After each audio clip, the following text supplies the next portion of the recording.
नमस्कार और स्वागत है होम बिल्ट में। आज आप देखेंगे एक ऐसी अनोखी यात्रा जहां जंगल की गोद में मैं एक विशाल जीवित पेड़ को बदलने जा रहा हूं। एक गर्म, सुरक्षित और खूबसूरत सर्वाइवल सेंटर में। यहां नहीं सीमेंट, न लोहे की छड़ें, न किले, न औजार, सिर्फ प्राकृतिक धैर्य और कौशल। यह है जंगल के साथ जीने की कला, जहाँ हर टहनी, हर मिट्टी का कण, हर पत्थर का घर हिस्सा बन जाता है। जब मैंने पहली बार इस पेड़ के खोखले तने में कदम रखा तो अंदर फैली झाड़ियों और सूखे पत्ते स्वागत कर रहे थे। लेकिन घर बनाने के लिए सबसे पहले जरूरी था एक साफ और मजबूत नींव। मैंने हाथ में फावड़ा उठाया और अंदर की जमीन समतल करनी शुरू की। हर बार के साथ जमीन समतल होती गई। यहाँ की मिट्टी नरम थी, लेकिन अंदर छुपे पत्थरों को निकालना आसान नहीं था। काफी मेहनत के बाद अब मेरे पास थी एक साफ और स्पष्ट जगह जहाँ जीवन की शुरुआत हो सकती थी। घर सिर्फ चार दीवारें से नहीं बनता, बल्कि उसके आसपास की जगह भी उतनी ही जरूरी होती है। इसलिए मैंने पेड़ के बाहर एक छोटा सा आंगन बनाने का निर्णय लिया। जंगल की जमीन को समतल कर मैंने एक छोटी सी खुली जगह बनाई, जहां बैठे जा सके, खाना खाया जा सके और जहां यह शेल्टर सिर्फ रहने की जगह न होकर एक घर लगे। अब अगला कदम रसोई। मैंने मिट्टी से गोल गड्ढा खोदा और उसमें चिकनी मिट्टी लगाकर एक देहाती चूल्हा बनाया। ऊपर इतना चौड़ा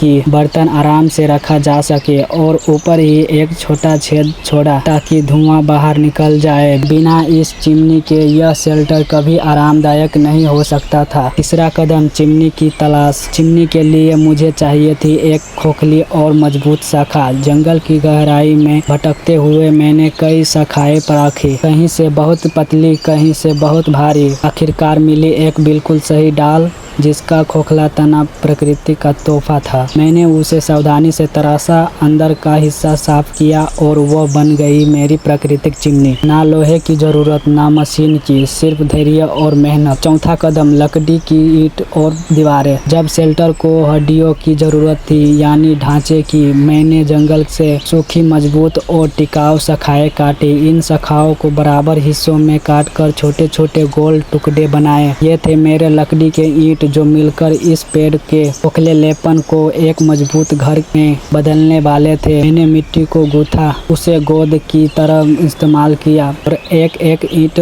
को रखकर दीवारें बनाना शुरू किया। हर ईंट के बीच की दरार को मिट्टी ने भर दिया। धीरे धीरे जैसे पुराना कोई किला बन रहा है, वैसे ही मेरी दीवारें ऊपर उठती गई। पांचवा कदम, दरवाजा और खिड़की। अब बारी थी प्रवेश द्वार की। मैंने एक मोटा लकड़ी का तना चुना और उसे दरवाजा का आकार दिया। बिना किसी कील पेंच के, सिर्फ लकड़ी की खुटियों और हाथ से तराशी गई जाइड से मैंने दरवाजा फिट कर दिया। फिर बनाया लकड़ी का हिंज, जो सिर्फ गुरुत्वाकर्षण और संतुलन पर चलता था। और आश्चर्य, दरवाजा बिना किसी धातु के सही तरह खुला और बंद हुआ। पेड़ के अंदर एक खोखला हिस्सा मैंने तराशा और बना दी खिड़की। उस पर लगाया पारदर्शी प्लास्टिक, जिसमें धूप अंदर आती और गर्मी भी बनती रही थी, बल्कि एक छोटा सा घर लगने लगा। छठा कदम, चूल्हा विस्तार और छत। अंदर आग जलाने के लिए मैंने पत्थरों से चूल्हा बनाया। इसके ऊपर फिट कर दी लकड़ी की चिमनी। अब आग की गर्मी अंदर रहेगी और धुआं बाहर जाएगी। आराम के लिए जरूरी था बिस्तर। मैंने लकड़ी की मजबूत खुटिया गाड़कर उस पर शाखाओं का जाल बांधा। बन गया जंगल का पहला बेड, छोटा लेकिन बेहतर मजबूत। फिर आई सबसे बड़ी चुनौती, छत। भारी बीम्स लगाकर ढांचा बनाया। फिर जंगल से लाए प्राकृतिक लकड़ी के टाइल्स, जिन्हें मैंने परत दर परत लगाया। अब बारिश, धूप या हवा, यह छत सब झेलने को तैयार थी। सातवां कदम, आंगन और पत्थरों का फर्श। घर का बाहर जितना सुंदर होगा, घर उतना ही अच्छा लगेगा। मैंने आंगन की मिट्टी समतल की, उसके चारों ओर छोटी दीवार बनाई और टेढ़ी मेढ़ी डालियों से रेलिंग बनाई। आंगन अब किसी गांव की चौपाल जैसा लग रहा था। इसके बाद मैंने नदी किनारे गया और चौड़े पत्थर चुनकर लाया। धीरे धीरे इन पत्थरों को बिछाकर घर और आंगन दोनों का फर्श बना दिया। अब यह जगह और मजबूत और सुंदर हो चुकी थी।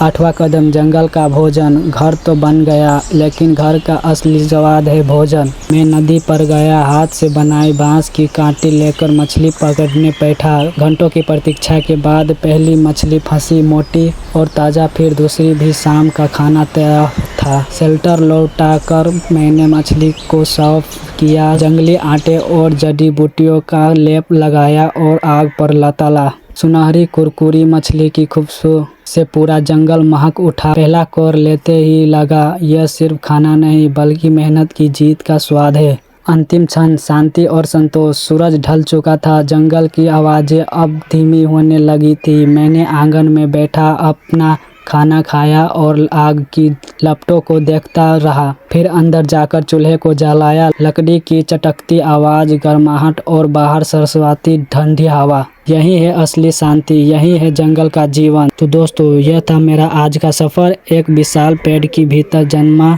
यह अनोखा घर मेहनत, धैर्य और प्रकृति के साथ मिलकर बना। अगर आपको यह यात्रा पसंद आई हो तो लाइक, शेयर और सब्सक्राइब करना न भूलें, क्योंकि हर शेल्टर की एक कहानी होती है और यह कहानी लिखी गई जंगल की गोद में। अगली बार फिर से मिलते हैं होम बिल्ड के साथ।